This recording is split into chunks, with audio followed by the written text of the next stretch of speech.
Bună ziua, domnul Roșu. Bună ziua! Sunteți de acord să vă filmez câteva secunde, un minut?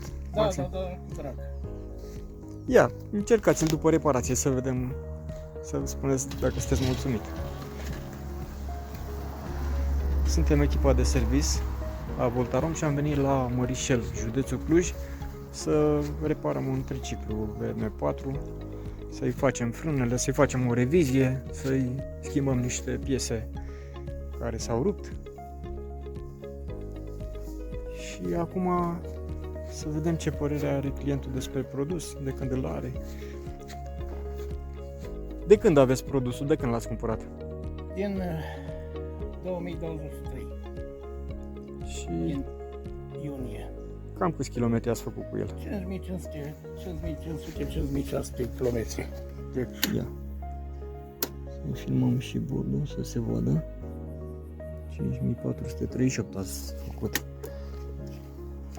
Și în ce scop îl folosiți? în scopul mă deplasez în sat, la magazin, la treburi casnice, unde ce am nevoie, mă pot deplasa singur și ușor, cu grijă. Și sunteți mulțumit de produs? Sunt foarte mulțumit de produs.